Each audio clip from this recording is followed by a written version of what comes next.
Oyi, oyi, oyi turing ko'yligimni tizimlab bering. Hozir to'garakimga ketaman. Bor yo'qol ket. Ko'zimga ko'rinma. Ko'rmayapsan, uxlayapman. Bor chiq deyapman senga. Oyi to'garakka borishim kerak. Bor dedim senga. Hay kelin boshi nima bo'ldi? Tinchlikmi? Nega bolaga baqiryapsiz? Nimaga meni xonamga so'roqsiz kiryapsiz? Men kirmoqchi emasdim. Axir siz nabiramga baqirganingizni eshitib, nima bo'ldi ekan deb qo'rqib kirib keldim bolam. Iltimos sizdan. Ishingiz bo'lmasin. Meni bolalarimning tarbiyasiga umuman aralashmang. E'tiboringiz uchun mana shu nabiralarimni men o'zim katta qilganman, bilasizmi? Axir bularni ko'rib, mana bu ichim yonib ketyapti. Nimaga ichiz yonib ketadi? Men nima ularni uryapmanmi? Mana qarang o'zingiz, ko'ring. Mana bu bolalarni ust boshiga qarab bo'lmaydi. Bechora o'g'lim g'ijim yuvilmagan iplos kiyimlar bilan ishga borib keladi. Hay baraka topgur. Loqal qizingizni sochini tarab, chiroyli qilib o'rib qo'yishga yaramaysiz. Axir ayolsiz-ku. Uyni sarishtaligi, mana bu bolalarni tarbiyasi, osh-ovqati bilan shug'ullansangiz bo'lmaydimi? Bo'ldi, yetar endi. Bunaqa miyang'a maslahatlaringizni qizingizga qilasiz. Menga emas. Qochay. Voy, hay. Jon bola, senchi oyinga e'tibor bermagan, xo'pmi? Bolajon, senchi hozir menga kiyimingni ko'rsatsang, men o'zim dazmollab beraman. Qani, yur bolajon. Uying o'lgitsin senda. Xo'p. Xolajon, rahmat. Juda mazali chiqibdi. Osh bo'lsin. Mayli, bora qol. Yaxshimisan? Ha.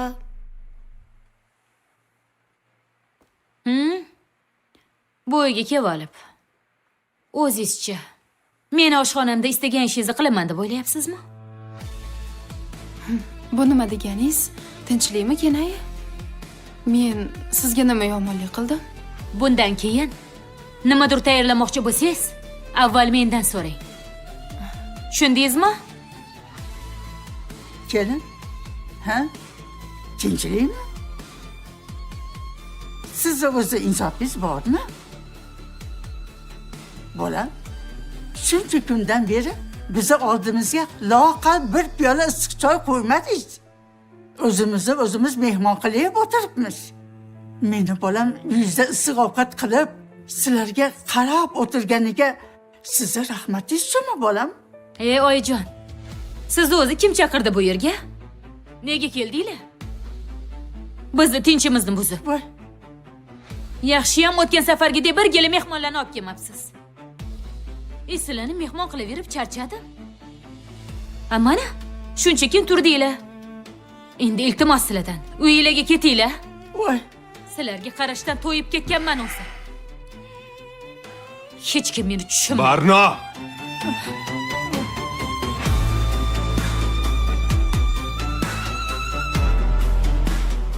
Onamga nega bunaqa gapiryapsan? Nimaga bunaqa ohangda gapiryapsan? Jon bolam, o'zingni borsa, mayli. Biz keta qolamiz. Bolajonim, sen tezda narsalaringni yig'ishtir, uyimizga ketamiz. Ketamiz, yur. Oyi, shoshmang. Yo'q, bolam. Oyi, Yo'q. oyi. Bo'ldi.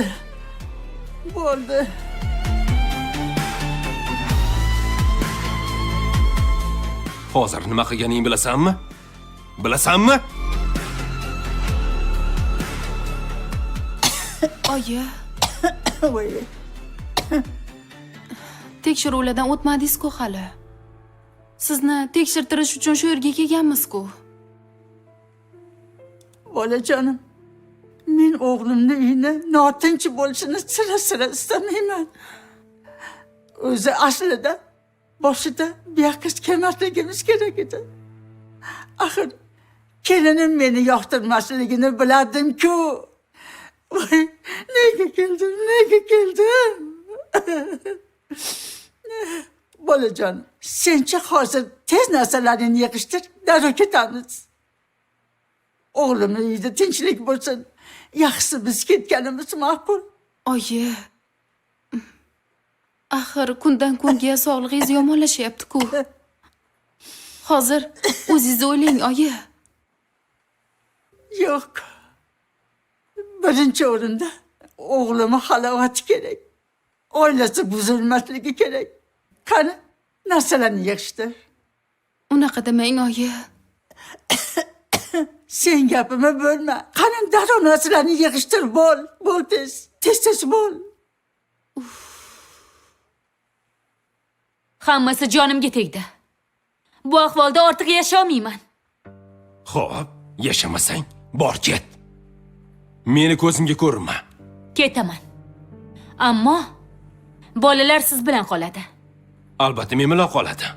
Bolalarni senga berib qo'ymayman. Ularni boqib katta qildimmi? Bundan bu yog'iga ham o'zim qarayman. Siz ularni yaxshi ko'rasiz. O'tiravering. Oyi, singlingizni olib o'tiravering, tushundingizmi? Mana bu ijara uyingizda. Peshonamga ham bir kun uy bitib qolar. Yo'qchiligimga sabr qilmadingmi? Sendan xotin chiqmaydi. Siz-chi? 1-2 bo'lmaydi baribir. Men bunga ishonchim komil. Chunki siz omadsiz erkaksiz. Afsus, sizni tanlab adashgan ekanman. Yosh umrim sizni mana shu ijara uyingizda xazon bo'lishini xohlamayman. Yo'qol ko'zimga ko'rinma. Hali vaqti keladi. Mana shu gaplaring uchun qattiq afsus qilasan. Hech qachon. Tushundingizmi? Ana shunda kech bo'ladi. Ko'ramiz.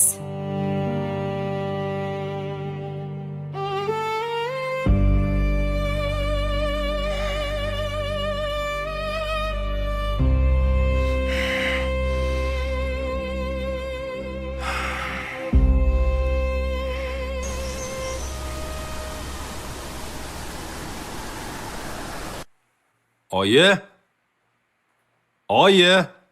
Shu yerdamsiz? Dada, Ha? Buving bilanmi qani? buvim bilan ammam ketib qoldi.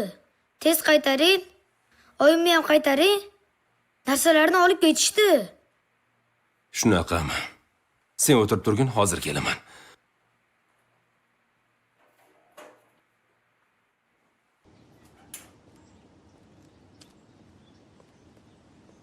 Qayoqqa ketishdi endi?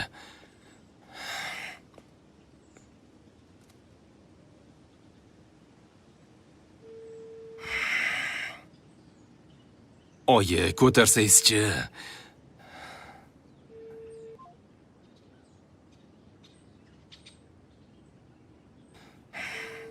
Allo, Labiy aka. Dilnoz, qayerga ketdinglar? Biz ketyapmiz qishloqqa. Taksi chaqirdik. Katta yo'ldamiz. Hech qayerga ketmaysizlar. O'sha yerda turib turinglar, hozir boraman. Aka, oyim tushunmayaptilar. Chaqirma deyaptilar. Dilnoz, oyimni aldab ushlab turgin. Men hozir oldinglarga boraman. Aka, oyim juda ham qattiq ranjidilar. O'zim tushuntiraman, tushunib turibman. Ketmay turgin, hozir oldinga boraman. Qayerda turibsan? Ayt. Bekatdamiz. Bo'ldi, o'sha yerda turgin. Mashina kelsa ham chiqmaylar, xo'pmi? 2 minutda yetib boraman. Xo'p. Bo'pti.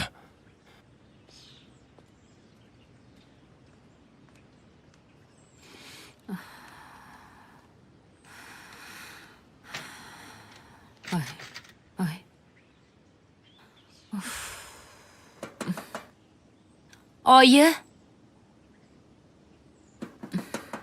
Oyi.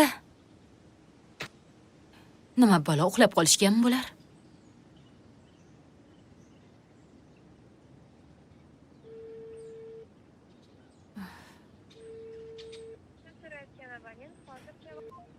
Oyi. Hozir.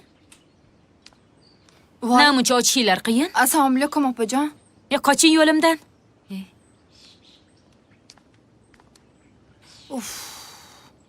Yana boshlanar ekandi.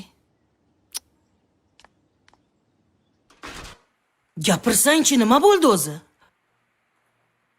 Oyi, kuyovingiz meni uydan haydab yubordi. Turqing qursin-e. Nimaga seni haydaydi? Bolalaring qani? Bolalarni kuyovingiz olib qoldi. Faqat o'zimni haydadi. Nimadir qildingmi? Nimaga haydaydi? Dugonalarim bilan ziyofatga borib kech qolib kelgandim. Pismiq qaynonam janjal ko'tarib, o'g'liga meni gijgijladi. Shundan keyin janjal kattalashib ketdi. Shu qaynonang bir yilda bir kelsa ham janjal chiqarib ketadi-ya. Gapirmang. Meni o'g'liga qayragan. Mayli. Menga qara. Erta bo'lsin, borib kunini ko'rsataman. Eringga ham, qaynonangga ham. Oyi, kerak emas. Janjalsiz ham shu kuyovingiz bilan boshqa yashamaslikka qaror qildim. Qizim, balkim shu to'g'ri qarordir. U omadsiz kuyov. Hech qachon odam bo'lmaydi. Uni uy olishi ham dargumon. Bilmadim, oyi. Jonimga tegib ketdi. Bo'ldi, yig'lama qizim. Yig'lama, yuragimni ezib. Hozir kelinga aytaman, issiq choy damlab kelsin.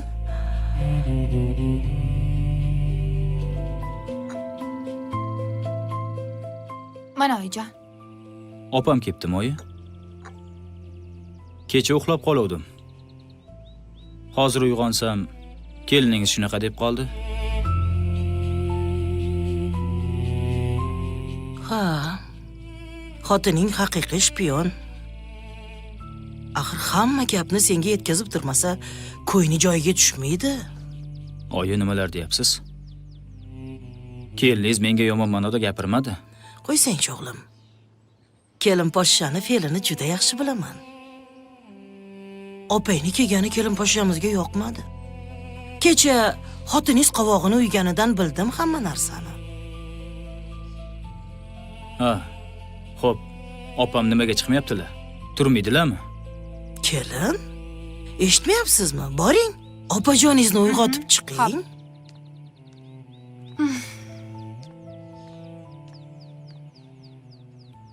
Ol, choyingni ich, bolam.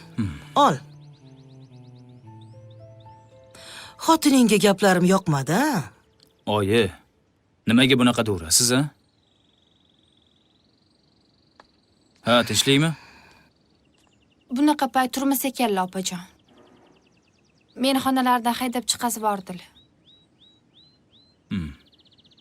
Ko'rdingizmi? Shunaqa peshingacha uxlasa, albatta qaynonasi haydab yuboradi-da.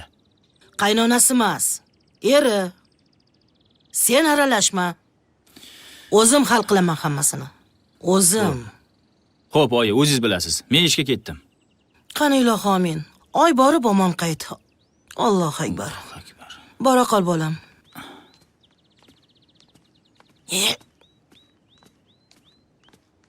Ketishini qaranglar.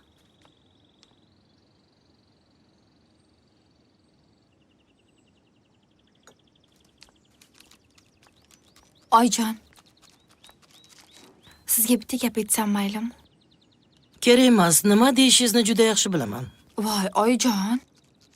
Opajon o'zlari erkak oilada, shuning uchun. Ularga qattiqroq turmasangiz bo'lmaydi. Men sizga nima dedim? Meni qizimni oilaviy ishlarga umuman aralashmang. Nima qilishni o'zim bilaman. Meni g'iybatimni qilyapsizlarmi? Opajon, keling. Kel qizim, o'tira qol. Keling, opajon. Kelin, qaqqayib aql o'rgatmasdan boring nonushta tayyorlang. Va oyijon, nonushta deysizmi? Hozir tushlik bo'ldi-ku. Men sizga nima deyapman? Boring u bu narsa olib keling. Xo'p, hozir. Ya tavba qildim. Ha, ko'rdingmi? Bu mahmadona kelinga bas kelish qiyin-ku, ha? Ko'rinib turibdi-ku, oyi. Meni kelganim yoqmayapti. Yoqmasa undan nari. Choyingni ichib bo'lgandan keyin qaynonangning oldiga borib kelamiz. Nimaga? Borganingda bilasan.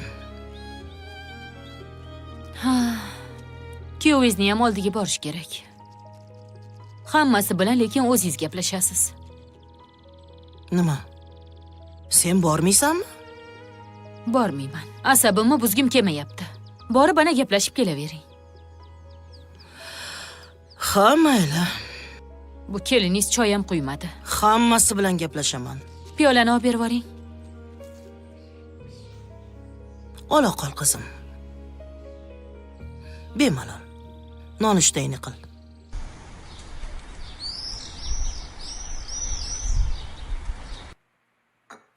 Xush kelibsiz, qudajon. Choyga qarang, quda. Men bu yerga choy ichgani kelganim yo'q. O'g'lingiz haddidan oshib, juda zo'ravon bo'lib ketibdimi? Jon quda, sal og'irroq bo'ling. Axir, xotin urishadi. Keyin bir pasdan keyin qarasangiz, yana yarashib olishadi. Jon quda, qo'ying.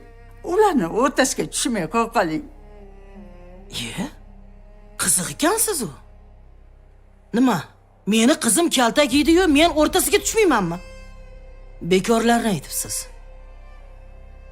Jon quda, meni o'g'lim kelinimga qo'l ko'targani yo'q.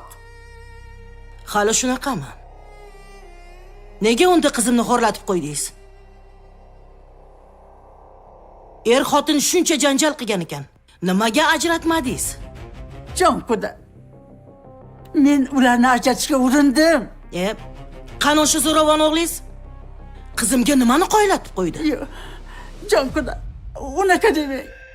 Axir ikkita guldek farzandlari bor.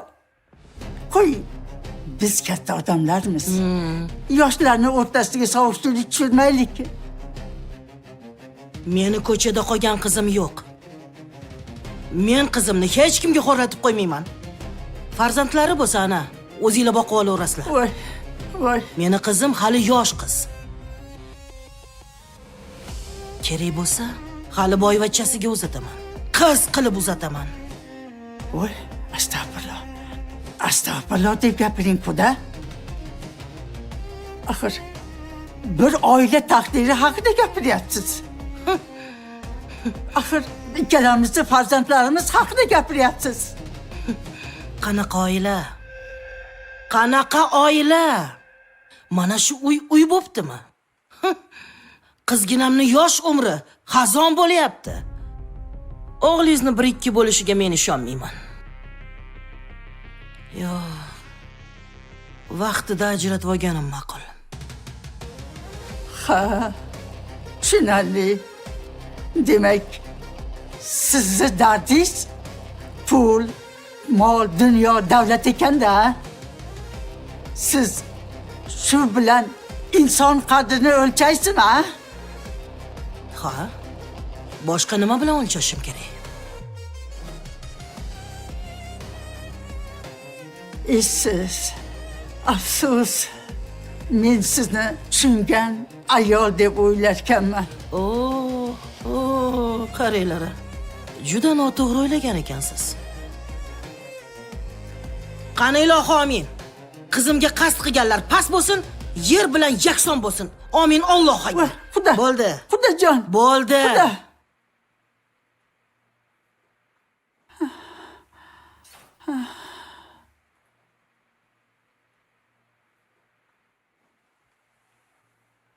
Siz yoshlarni o'rtasiga tushib xato qilyapti. Juda katta xato qilyapti.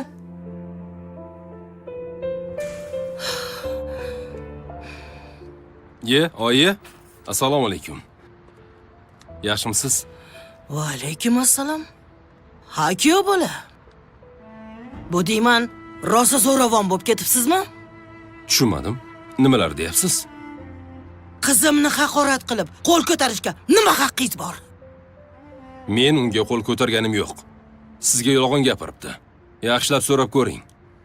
O'zini ayblarini aytmadimi qizingiz? Qanaqa ayb? Meni qizimni hech qanaqa aybi yo'q. Siz avval o'zingizni biling. Nimani bilay? Qizimga baqirishdan oldin uy-joyini qilib qo'ying. 2 ta ko'ylak olib bera olmaysiz-ku? Baqirishga nima haqqingiz bor? Qizingiz boshingizda qolsin. Na sabrni, na shukurni biladi. Shunaqa tarbiyasiz qiz o'stirganingiz uchun aslida siz uyaling. Voy. Nima? Nima? Shunaqa. Bechora onam hamma ayblarga ko'z yumyapti. Eshigimizdan mehmon ham xatlamay qoldi. Mana shu qizingiz deb, na uyga, na bolalarga qaraydi. Siz avval qizingizni tarbiyalab oling. Keyin menga gapirasiz.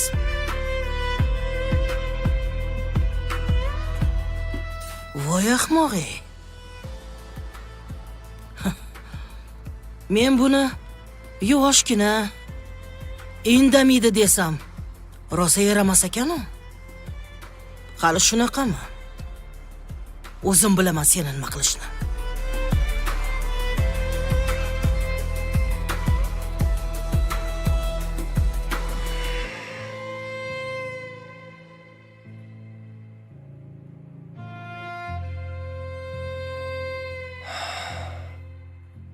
Ha, oyi.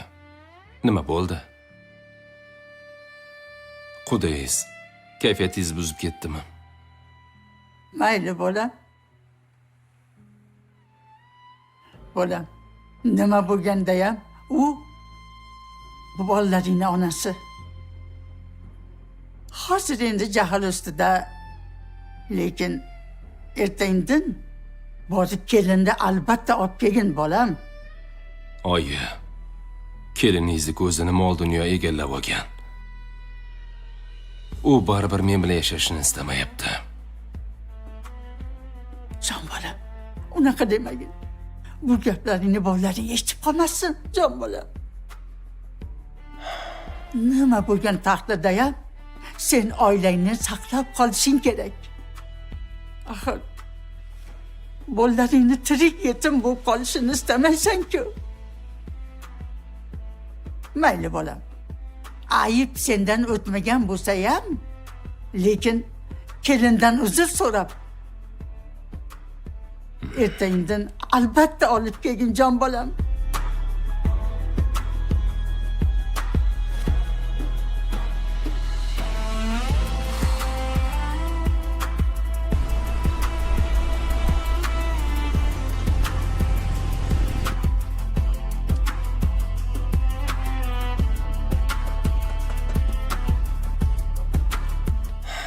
Hozir. Hozir.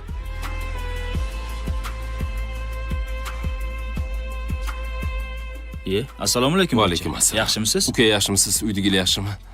Charchamayapsizmi? Ha, yaxshi. Qani kiring uyga. Ha, yo'q, rahmat. Boshqa safar. Opangiz uydami? Chaqirib bera olasizmi? Gaplashib olishim kerak. Xo'p, hozir chaqirib beraman, lekin ichkarida gaplashsanglar yaxshi bo'larmidi? Boshqa safar. Shu yerda gaplashib olaylik. Chaqirib bering. Hozir chaqirib beraman. Xo'p.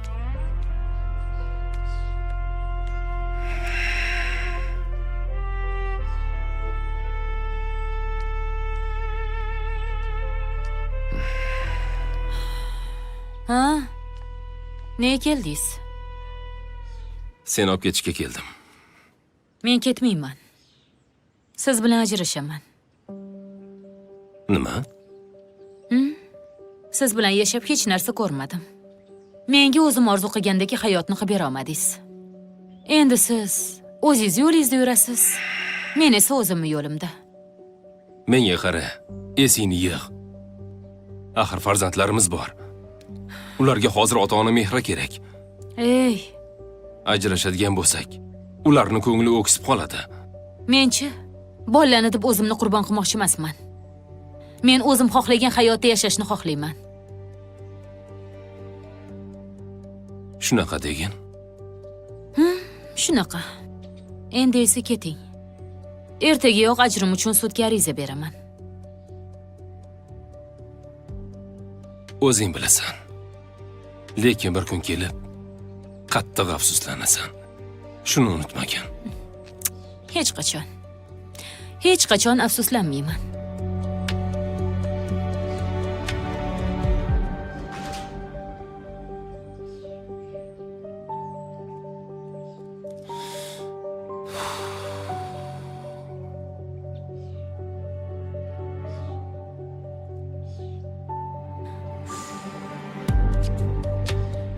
Ha, opa. Keliningizga aytaymi, narsalaringizni yig'ishtirsinmi? Ey bola, nimalar deyapsan? Pochcham opamni olib ketgani kelgan ekanlar. Pochchani jo'natib yubordim. Ertaga sudga ajrim uchun ariza beraman. Ajrashaman. Opa, o'ylab gapiryapsizmi? Nimaga meni chaqirmadilaring? O'sha surbet kuyovimga gapiradigan gaplarim bor edi. Oyi, o'zi haydagandan battar qildim. Endi qaytib kelmaydi. Ajab qilibsan. Seni olib ketishga kelibdim, ha? Uyatsiz. Olib ketaman deb kelgan ekan. Sen bilan ajrashaman deb ketkazib yubordim. Opa, nimaga bunaqa qilasiz? Axir, Sen aralashma. O'zimiz bilamiz. oyi, opam yosh bo'lsa ham siz kattasiz-ku. Nimaga Gulday oilasini buzmoqchi bo'lyapsiz? O'sha pochchang opang uchun nima qilib berdi? Hech narsa qilib bermadi. Nima, u bilan umrini xazon qilsinmi? Bechora qizim o'sha ijara uyda sarson bo'lishini istamadi. Oyi, hayot bir tekis emas-ku, bir kun yaxshi bo'lsa, bir kun yomon bo'ladi. Kambag'al boy bo'lmabdimi? Nimaga buncha vahima qilasizlar? Pochchamning ham kelajagi hali oldindadir. Bunaqalar hech qachon odam bo'lmaydi. Oyi, men qarshiman. Opamning oilasi buzilishiga qarshiman. Bo'ldi. Aralashma. O'zimiz hal qilamiz. Bilganinglarni qilinglar. Bo'ldi qizim. E'tibor berma. O'ylanma. Sen juda ham to'g'ri qaror qilgansan. Hayotingni o'yla. U bilan ikki dunyoda maza qilib yashay olmaysan.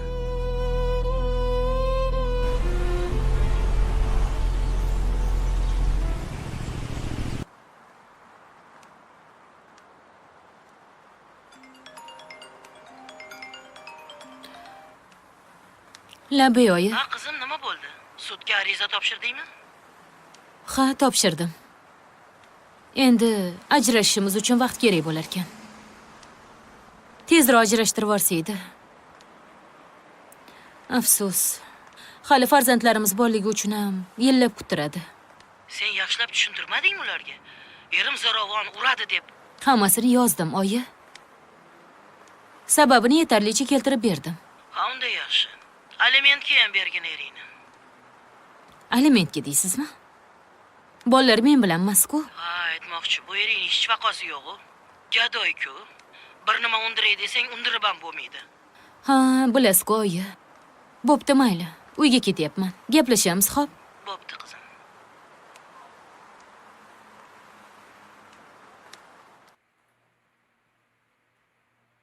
Ko'rinmadilarmi, oyim? Yo'q. Ko'rinmayaptilar. Menimcha ularga masala kerak. Oyimni juda ham sog'indim. Men ham sog'indim.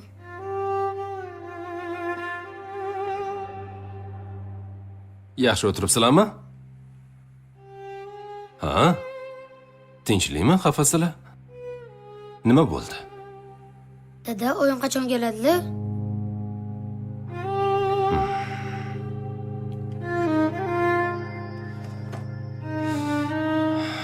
Bilasanmi, o'g'lim? Sizlarni sog'insa albatta keladi. Dada, biz oyimga kerak emasmizmi? Nimaga unaqa deysan, qizim? O'zlari doim shunaqa deb urishardilar. Senda men kerak emassanlar derdilar. Dadang ham kerak emas derdilar. Shuning uchun ketib qoldilarmi? Sen noto'g'ri tushungansan, qizim. Onalar hech qachon bolalaridan voz kechishmaydi. Oyimni baribir sog'indim, oyimni olib kelib bering. Xo'p, harakat qilaman. Dada, va'da berasa? Va'da beraman. Xo'sh, tuxum yeysizlarmi? Qorningiz ochdimi? Hozir tayyorlab beraman.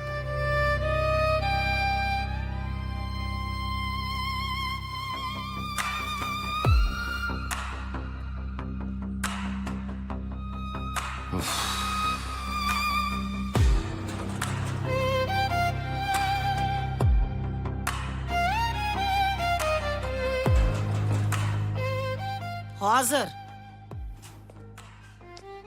Assalomu alaykum oyi. Nimaga keldingiz? Oyi, nabiralaringiz uchun qizingiz bilan yarashgani keluvdim. Nabiralaringiz onasini sog'inishgan. Yo'q. Endi kech. Qizim, siz bilan ajrashish uchun bugun sudga ariza bergan. Tez orada siz bilan ajrashadi. Nimaga? Nima uchun ajrashadi?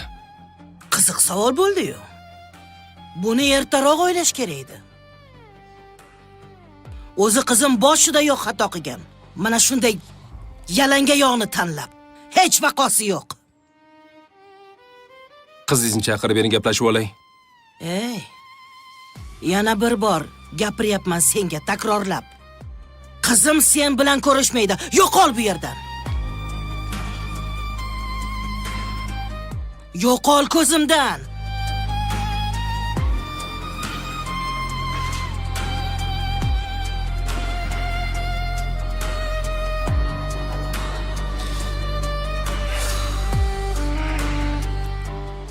Onasi ham bir xil.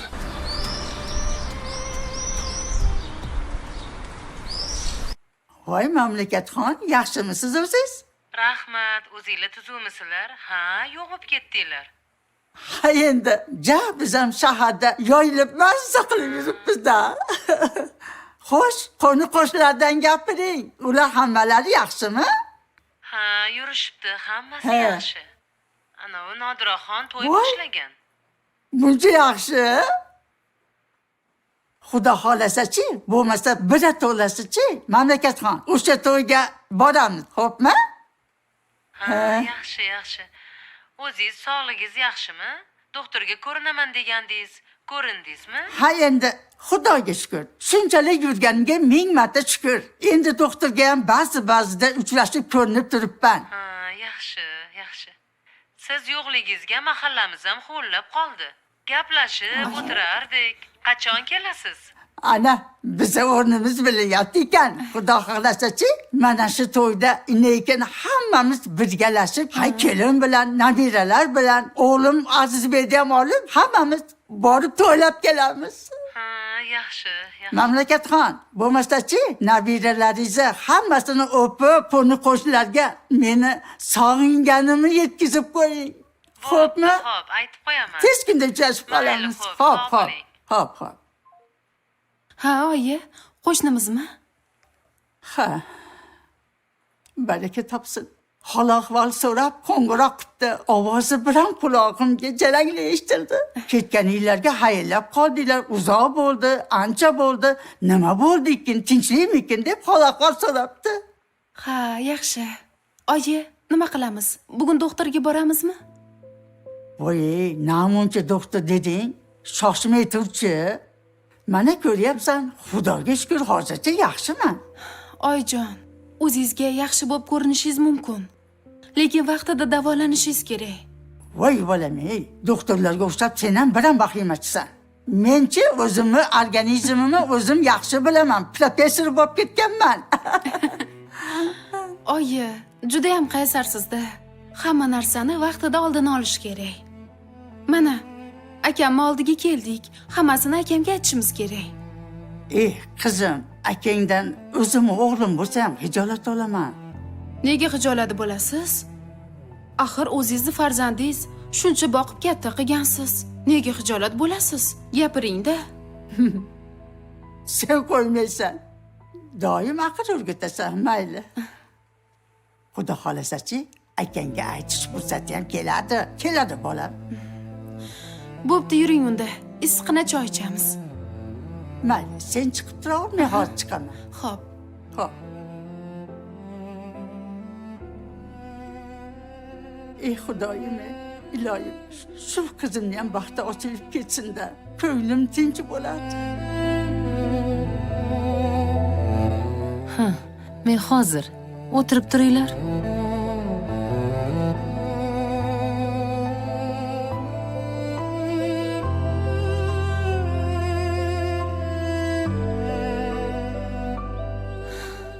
Allo, assalomu alaykum oyi. Ha, valaykum assalom qizim. Yaxshimisan? Ishlayapsanmi? Ha, ishlayapman oyi, tinchlikmi? Ha. Qizim, tinchlikmas-da. Ha, bu sovchilarga nima deyikin deb seni yana bezovta qilyapman. Oyi, qanaqa sovchi? Esingdan chiqdimi? O'tgan safar kelishganda sen bilan gaplashgandik. Oyi, bilmadim. Hozir meni erga tekim Qizim, yo'q. qachongacha shunaqa yurasan-a? Ha, yaxshigina bola ekan. Ha, to'g'ri, boy, to'q xonadon emas ekan, lekin o'zimizga o'xshagan oila qizim. Onasi ham qarib qopti. Soddagina ayol ekan. Shu ikkita bolasiga ona kerak ekanda, qizim. Aslida meni qo'rqayotgan joyim shuda. Ishqilib sen bolalariga onalik qilalarmikansan? Agar to'g'risini aytsam, seni rostdan ham shularga chin dildan uzatishni xohlayapman. Lekin shu bolalaridan xavotir olyapman-da, qizim. Keyinchalik janjal bo'lib, qaytib kelmasmikansan deb xavotirdaman. Oyi, men bolachalarni juda ham yaxshi ko'raman-ku. Bilasiz, birinchi turmushimda farzand bo'lmadi. Men bolalarni umuman urishmayman. Ha.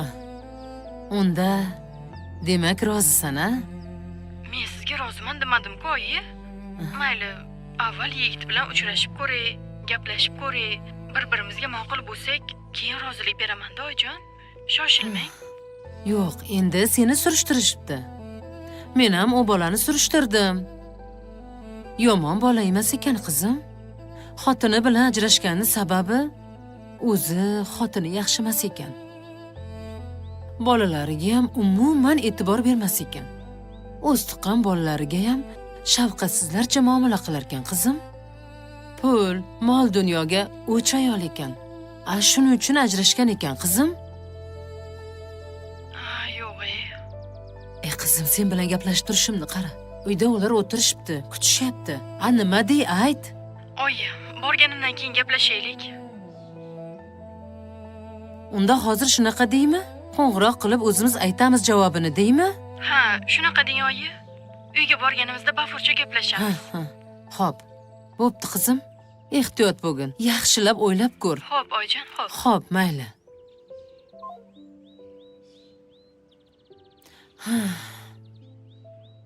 Ha, qizim.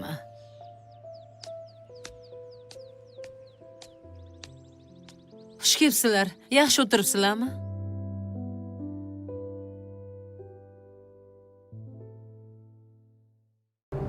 वो दौर जब सच बोलना जुर्म बन चुका था और झूठ ताकत का हिस्सा बन गया था।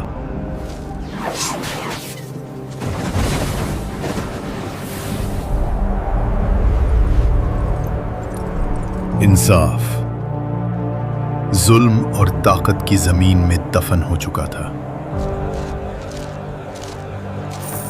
कमजोर सूद के बोझ तले दबता जा रहा था।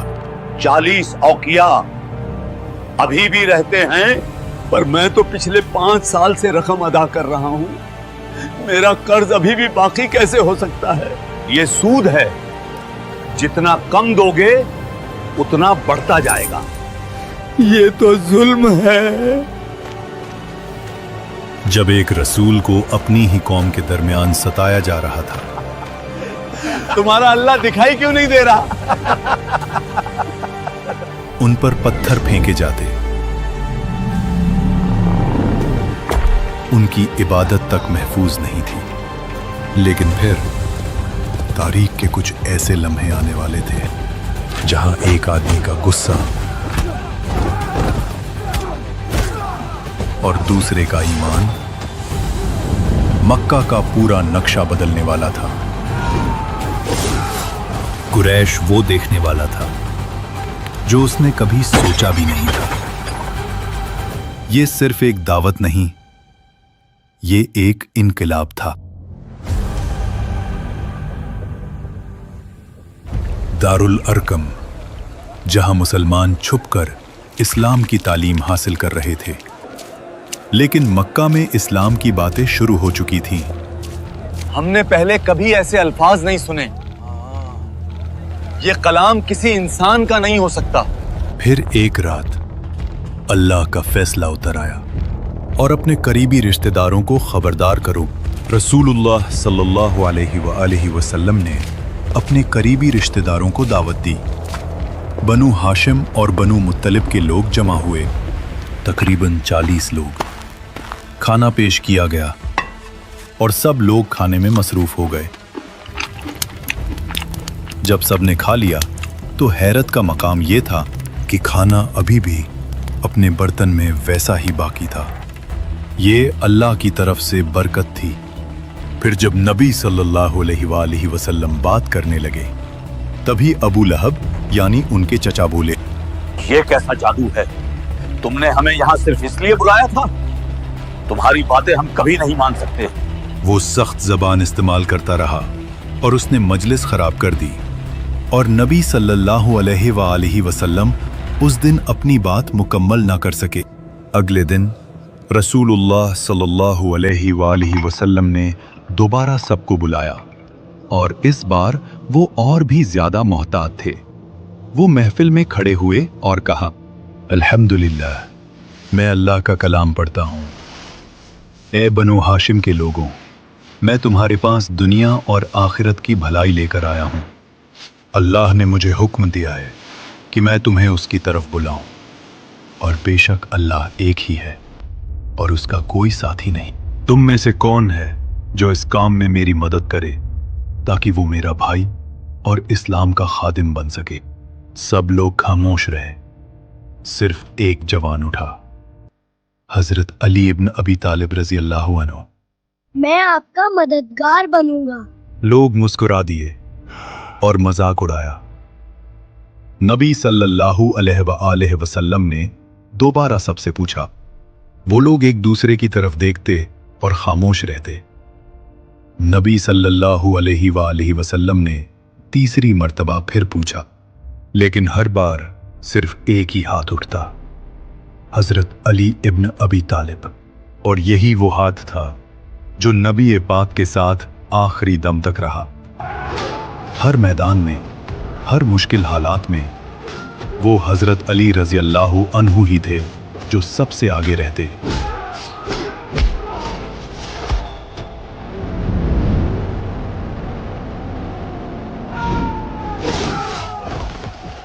ये इस्लाम की पहली बड़ी दावत थी जो घर से शुरू हुई, मगर उनके अपने ही लोगों ने मुंह फेर लिया। मक्का में अब इस्लाम का नाम लेना भी खतरा बन चुका था और उन्हीं दुश्मनों में एक नाम ऐसा भी था जिसका जिक्र सुनते ही लोगों के चेहरे बदल जाते थे। उमर इब्न अल खत्ताब रजी अल्लाहु अन्हु।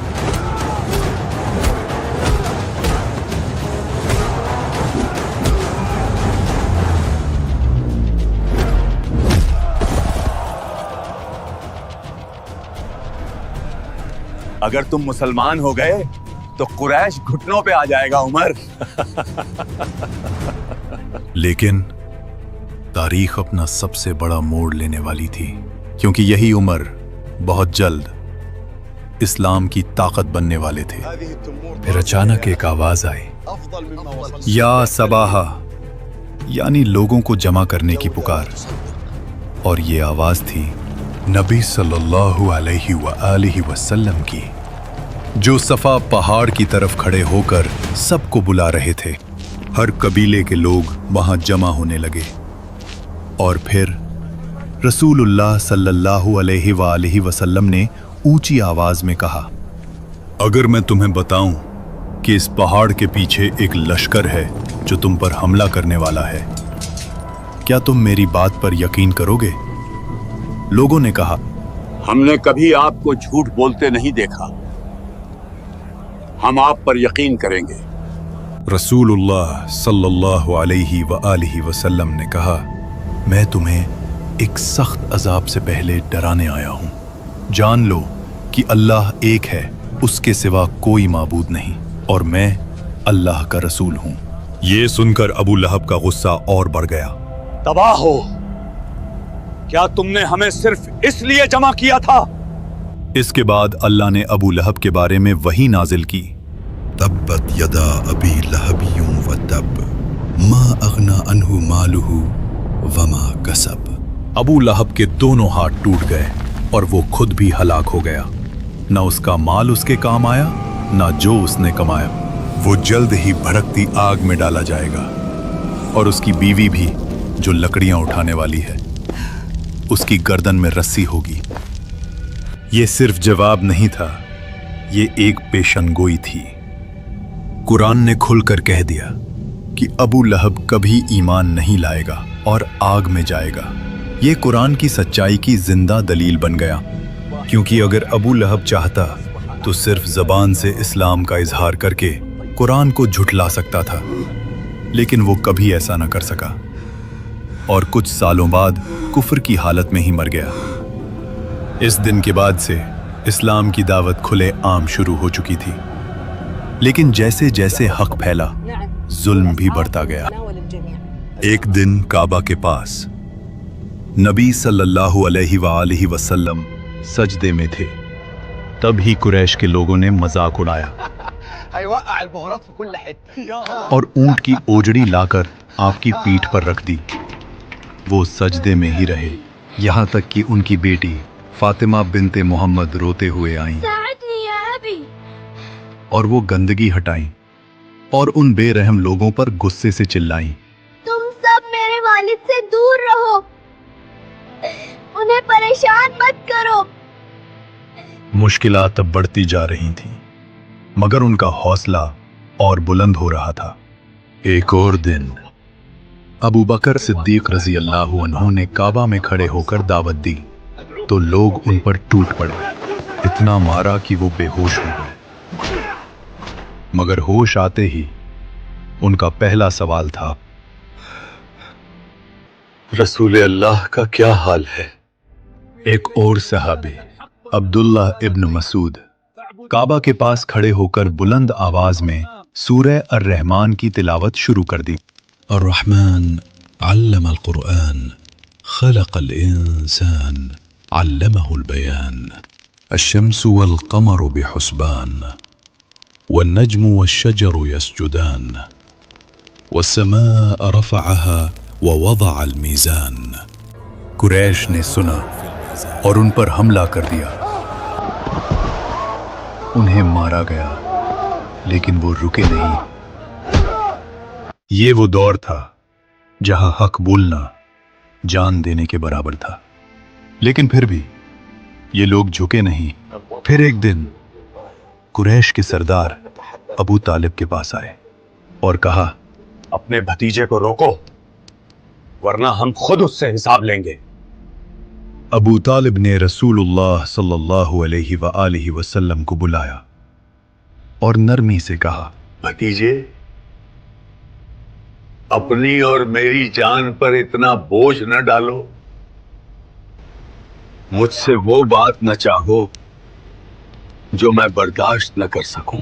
अब तक अबू तालिब नबी सल्लल्लाहु अलैहि वसल्लम की उनके कबीले में हिफाजत करने वाले वाहिद शख्स थे, पर अब वो भी कमजोर पड़ने लगे थे।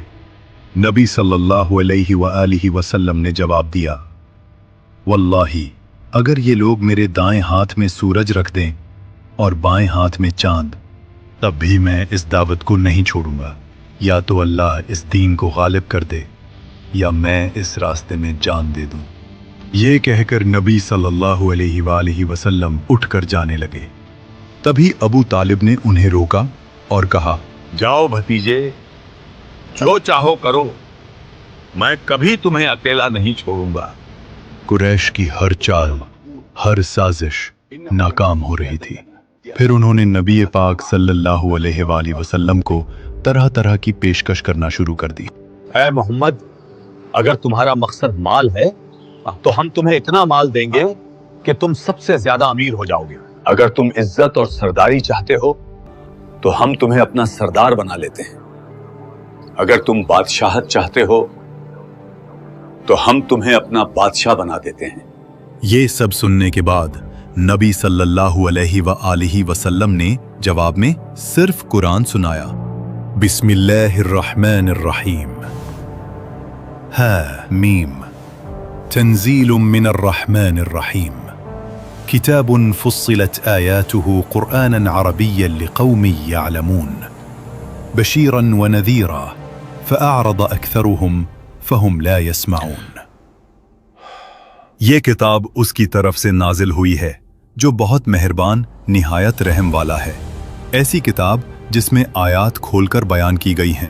عربی قرآن ان لوگوں کے لیے جو سمجھنا چاہیں، خوشخبری دینے والی اور ڈرانے والی، مگر اکثر لوگ منہ پھیر لیتے ہیں اس لیے وہ سنتے ہی نہیں. قریش کا یہ منصوبہ بھی ناکام ہو چکا تھا. اب ظلم کے سوا کوئی راستہ نہ تھا. جب مکہ میں ظلم حد سے زیادہ ہو گیا، جب زندگی مشکل سے مشکل ہوتی گئی، تب نبی صلی اللہ علیہ وآلہ وسلم نے اپنے صحابہ کو ایک راستہ دکھایا. جاؤ حبشہ کی طرف، وہاں ایک بادشاہ ہے جس کے راج میں کسی پر ظلم نہیں ہوتا. وہ انصاف کا بادشاہ ہے. اللہ کوئی راستہ نکالے گا.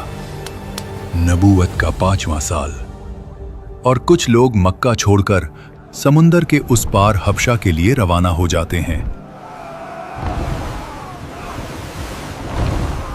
قریش میں جب خبر پھیلی کہ مسلمان حبشہ پہنچ گئے ہیں، ان کا خون کھول اٹھا. اس سے پہلے کہ وہ وہاں تبلیغ شروع کریں انہیں واپس لانا ہوگا. قریش نے اپنے 2 سب سے ہوشیار لوگوں کو حبشہ بھیجا، حضرت عمرو ابن العاص اور عبداللہ ابن ابی ربیہ. ان کے ساتھ تھے بیش قیمتی تحفے. حبشہ کا بادشاہ النجاشی ایک عادل اور سمجھدار بادشاہ تھا. حضرت عمرو ابن العاص اور ان کے ساتھی دربار میں پہنچے، تحفے دیے اور کہا، اے بادشاہ، یہ لوگ جو آپ کے ملک میں آئے ہیں انہوں نے اپنے باپ دادا کا دین چھوڑ دیا ہے اور ایک نیا دین لے کر آئے ہیں. انہیں واپس ہمارے حوالے کر دیں. لیکن بادشاہ ایک عادل انسان تھا. اس نے کہا، پہلے میں ان کی بات سنوں گا. مسلمانوں کی طرف سے حضرت جعفر ابن ابی طالب رضی اللہ عنہ سامنے آئے. حضرت جعفر نبی صلی اللہ علیہ وآلہ وسلم کے چچا زاد بھائی. انہوں نے بادشاہ کے سامنے اسلام کی بات کی. اے بادشاہ، ہم ایک جاہل قوم تھے. ہم بتوں کو پوجتے تھے، مردہ جانور کھاتے تھے، رشتے توڑتے تھے، کمزور کو ستاتے تھے. پھر اللہ نے ہماری طرف اپنا ایک رسول بھیجا جس کا نسب ہم جانتے ہیں، جس کی سچائی ہم نے دیکھی، جس کی امانت میں کوئی شبہ نہیں. اس نے ہمیں بلایا صرف ایک اللہ کی طرف، سچائی اور ایمانداری کی طرف. بادشاہ نے کہا، کیا تمہارے پاس کچھ ہے جو تمہارے نبی پر نازل ہوا؟ حضرت جعفر رضی اللہ عنہ نے سورہ مریم کی آیات تلاوت کی. وہ آیات جن میں حضرت مریم علیہ السلام کا ذکر ہے، حضرت عیسیٰ علیہ السلام کا ذکر ہے. واذكر في الكتاب مريم إذ انتبذت من أهلها مكانا شرقيا فاتخذت من دونهم حجابا فأرسلنا إليها روحنا فتمثل لها بشرا سويا قالت إني أعوذ بالرحمن منك إن كنت تقيا قال إنما أنا رسول ربك لأهب لك غلاما زكيا قالت أن يكون لي غلام ولم يمسسني بشر ولم أك بغيا. بادشاہ یہ سن کر رونے لگا. اس کے درباری جو عیسائی تھے وہ بھی رونے لگے. بادشاہ نے کہا، جاؤ، تم لوگ میرے ملک میں امن سے رہ سکتے ہو. جو تمہیں گالی دے یا نقصان پہنچائے اس پر جرمانہ ہوگا. عمرو ابن العاص غصے میں وہاں سے چلے گئے. دن ختم ہوا اور اس بار انہوں نے ایک اور منصوبہ بنایا. میں بادشاہ کو ایسا کچھ بتاؤں گا جس سے وہ بالکل خوش نہیں ہوگا اور انہیں ہمارے حوالے کر دے گا. اگلے دن دوبارہ سب محل میں جمع ہوتے ہیں. عمرو ابن العاص نے ایک نئی چال چلی. انہوں نے نجاشی کے دل میں شبہ پیدا کرنے کی کوشش کی. اے بادشاہ، یہ لوگ عیسیٰ ابن مریم کے بارے میں وہ بات کہتے ہیں جو آپ کے لوگوں سے مختلف ہے. نجاشی نے حضرت جعفر ابن ابی طالب کو بلایا اور سیدھا سوال کیا، तुम ईसा इब्ने मरियम के बारे में क्या कहते हो? हम वही कहते हैं जो हमारे नबी लेकर आए हैं। ईसा इब्ने मरियम अल्लाह के बंदे हैं, उसके रसूल हैं, उसका कलीमा है जो उसने मरियम की तरफ दिया और उसकी तरफ से एक रूह है। ये सुनकर नज्जाशी ने जमीन से एक लकड़ी उठाई और कहा, जो तुम कह रहे हो और जो ईसा इब्ने मरियम लाए थे, दोनों में जरा सा भी फर्क नहीं, इस लकड़ी जितना भी नहीं। फिर नजाशी ने कुरैश के वफ्द को सख्ती से रद्द कर दिया। अल्लाह की कसम, मैं इन लोगों को तुम्हारे हवाले नहीं करूंगा। अल्लाह ने मुझे मेरा मुल्क रिश्वत देकर नहीं दिया कि मैं अल्लाह के मामले में रिश्वत लूं। अपने तोहफे अपने पास रखो और निकल जाओ मेरे मुल्क से। हजरत अम्र इब्न अलास और उनके साथी इस नाकामी और बादशाह के गुस्से के बाद वहां से वापस चले गए। मुसलमान हबशा में महफूज रहे। नबूवत का 6ठा साल, मक्का की रात, काबा खामोश। लेकिन उस खामोशी में कुरान की तिलावत की आवाज गूंज रही थी। नबी सल्लल्लाहु अलैहि वसल्लम अल्लाह का कलाम तिलावत कर रहे थे। हजरत उमर इब्न अल खत्ताब उस वक्त वहां से गुजर रहे थे। वो अभी इस्लाम नहीं लाए थे। उन्होंने खामोशी से कुरान की तिलावत सुनने का फैसला किया। कुरान की आवाज उनके दिल तक पहुंच रही थी। हो सकता है कि ये मोहम्मद वाकई में शायर हों, जैसा कुरैश कहते हैं। तभी नबी पाक सूरह अल-हाक़ा की 41वीं आयत पर आए। ये किसी शायर का कलाम नहीं है, तुम बहुत कम यकीन करते हो। हजरत उमर हैरान हो गए। इन्हें कैसे पता कि मैं क्या सोच रहा था? शायद ये काहिन है। तभी अगली आयत आई, ये किसी काहिन का कलाम भी नहीं है, तुम बहुत कम नसीहत हासिल करते हो। हजरत उमर एकदम अंदर से हिल चुके थे। वो समझने से कासिर थे कि ये क्या हो रहा है। सूरह की तिलावत चलती रही और वो उसे सुनते रहे। यही वो वक्त था जब उनके दिल में इस्लाम का बीज बोया गया। फिर एक दिन अबू जहल काबा के करीब सफा की पहाड़ी के पास नबी सल्लल्लाहु अलैहि वसल्लम के सामने आया और उसने नबी सल्लल्लाहु अलैहि वसल्लम को बहुत बुरा कहा, उन्हें तकलीफ दी, उन्हें दुख दिया। लेकिन हमारे नबी सल्लल्लाहु अलैहि वसल्लम ने सब्र किया और कुछ नहीं कहा। ये मंजर अब्दुल्ला इब्न जुदान की एक गुलाम ने देखा। और अब बारी आने वाली थी एक ऐसी हस्ती की जो कुरैश को एक बड़ा झटका देने वाली थी। हजरत हमजा रजी अल्लाह अन्हु। ना सिर्फ एक बहादुर मर्द बल्कि कुरैश का शेर, वो आदमी जिसके तीर का निशाना कभी चूकता नहीं था, जिसकी तलवार उठती तो दुश्मन का हौसला टूट जाता, जिसकी शख्सियत में ताकत और गजब था।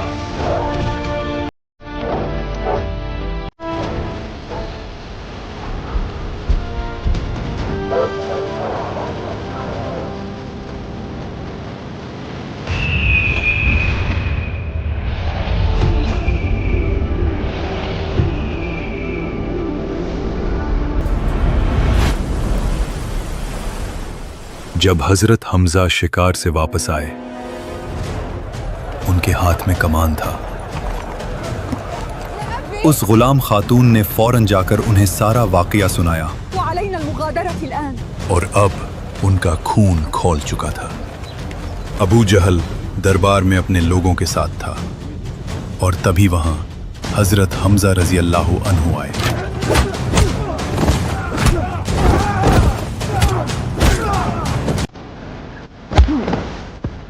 तुमने मेरे भतीजे को गाली दी, याद रखो मैं भी उसी के दीन पर हूं। हर तरफ खामोशी, सब लोग दंग रह गए। अब हजरत हमजा भी ईमान ला चुके थे। अबू जहल के सर से खून बहता रहा, लेकिन वो इस सदमे में होश खो बैठा था और हमजा रजी अल्लाह अन्हु वहां से चले गए। उनके दिल में एक बेबसी थी। आज जो मैंने कहा, मुझे समझ नहीं आ रहा कि क्या मैं वाकई इस पर कायम रह सकता हूं या नहीं।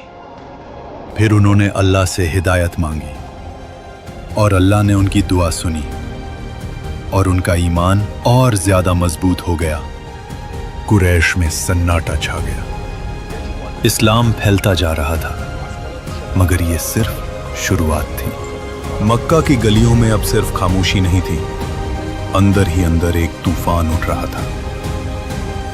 और उन सब के दरमियान एक नाम उभरने वाला था, उमर इब्नुल खत्ताब। सब्सक्राइब